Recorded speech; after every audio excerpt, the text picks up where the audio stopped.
Halo semuanya, kembali lagi di channel YouTube saya, Tiara Shimamura Channel. Setelah mempelajari bab 1 di video sebelumnya, pada video pembelajaran kali ini kita akan melanjut materi kita di bab 2, yaitu mengenai prosedur standar DHCP server.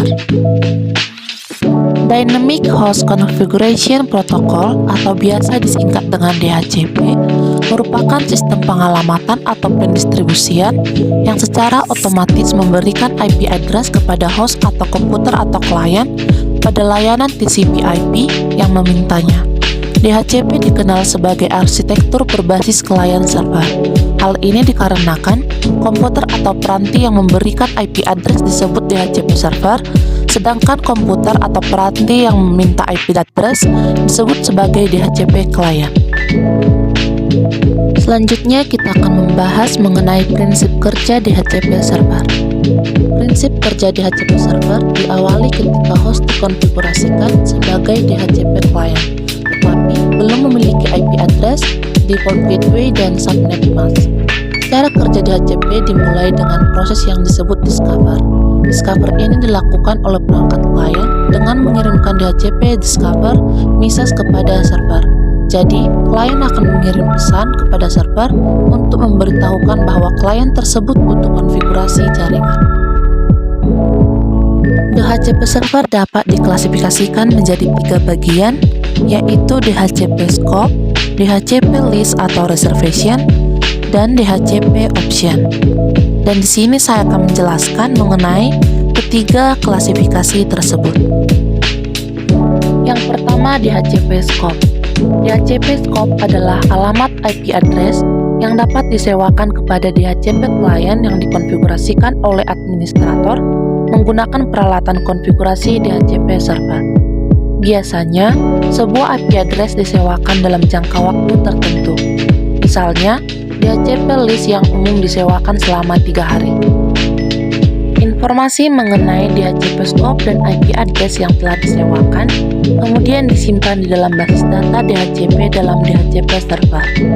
Nilai IP yang dapat disewakan harus diambil dari DHCP pool yang tersedia dan dialokasikan dalam jaringan. Kesalahan yang sering terjadi dalam konfigurasi DHCP server adalah konfigurasi DHCP scope.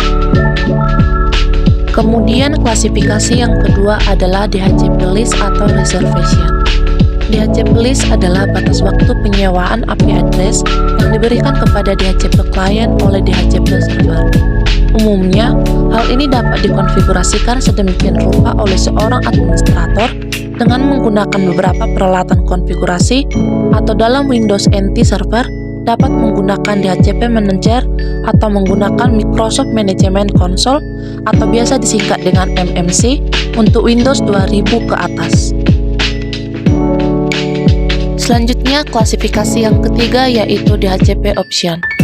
DHCP option adalah tambahan pengaturan IP address yang diberikan oleh DHCP ke DHCP client. DHCP server juga dapat dikonfigurasikan sedemikian rupa agar memberikan tambahan informasi kepada klien yang dilakukan oleh seorang administrator.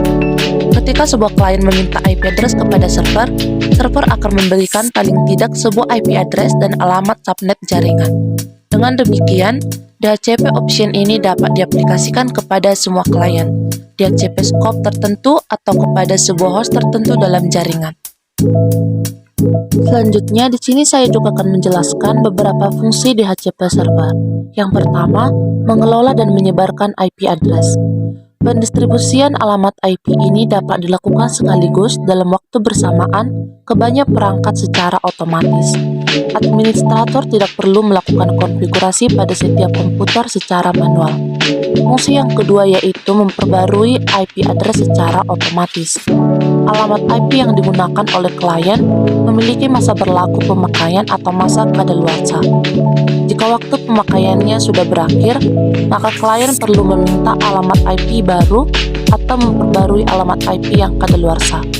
Dynamic Host Configuration Protocol ini membantu dalam memperbaharui alamat IP secara otomatis tanpa konfigurasi ulang. Fungsi ketiga yaitu mencegah IP konflik. fungsi DHCP adalah dapat mengurangi kesalahan karena server memiliki database alamat IP yang berbeda-beda. Pembagian alamat IP pun dikelola dengan baik, sehingga mengurangi risiko kesalahan ataupun kesamaan alamat IP antar perangkat. Yang keempat yaitu mendorong penggunaan kembali IP address. Membantu klien menggunakan alamat IP yang sedang tidak digunakan oleh perangkat lain. DHCP akan memeriksa apakah alamat IP tersebut sedang tidak digunakan atau off, sehingga alamat dapat digunakan oleh perangkat klien lainnya. Ada beberapa kelebihan atau keuntungan yang kita dapatkan dalam penggunaan DHCP server. Yang pertama, pengelolaan IP address menjadi lebih mudah dan cepat. Yang kedua, pengaturan terpusat pada server.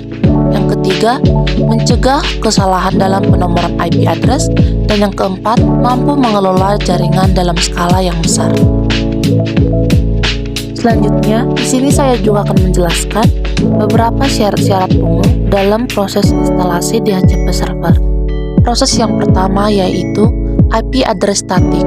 Alamat IP ini akan digunakan sebagai penyedia layanan dan sudah dikonfigurasi menggunakan Ethernet yang menuju ke arah klien. Proses kedua, jika menggunakan DVD Debian 9, pastikan sebelumnya menyiapkan paket instalasi yang terdapat dalam DVD kedua. Proses ketiga, jika menggunakan repositori software secara online, konfigurasi source list harus sudah benar. Langkah selanjutnya yaitu proses keempat adalah masuk ke mode root. Instalasi DHCP server dilakukan dengan menggunakan perintah yang telah ditentukan. Lalu proses yang kelima yaitu setelah jalan tekan Y untuk mulai instalasi. Lalu proses yang keenam, jika DHCP server sudah terinstall namun ada pemberitahuan DHCP server violet saat dijalankan, hal ini merupakan hal yang wajar karena belum dikonfigurasi. Selanjutnya proses ketujuh, lakukan konfigurasi dengan membuka file. Dan proses yang terakhir yaitu proses ke-8, setelah membuka file, lakukan konfigurasi dengan perintah yang telah ditentukan.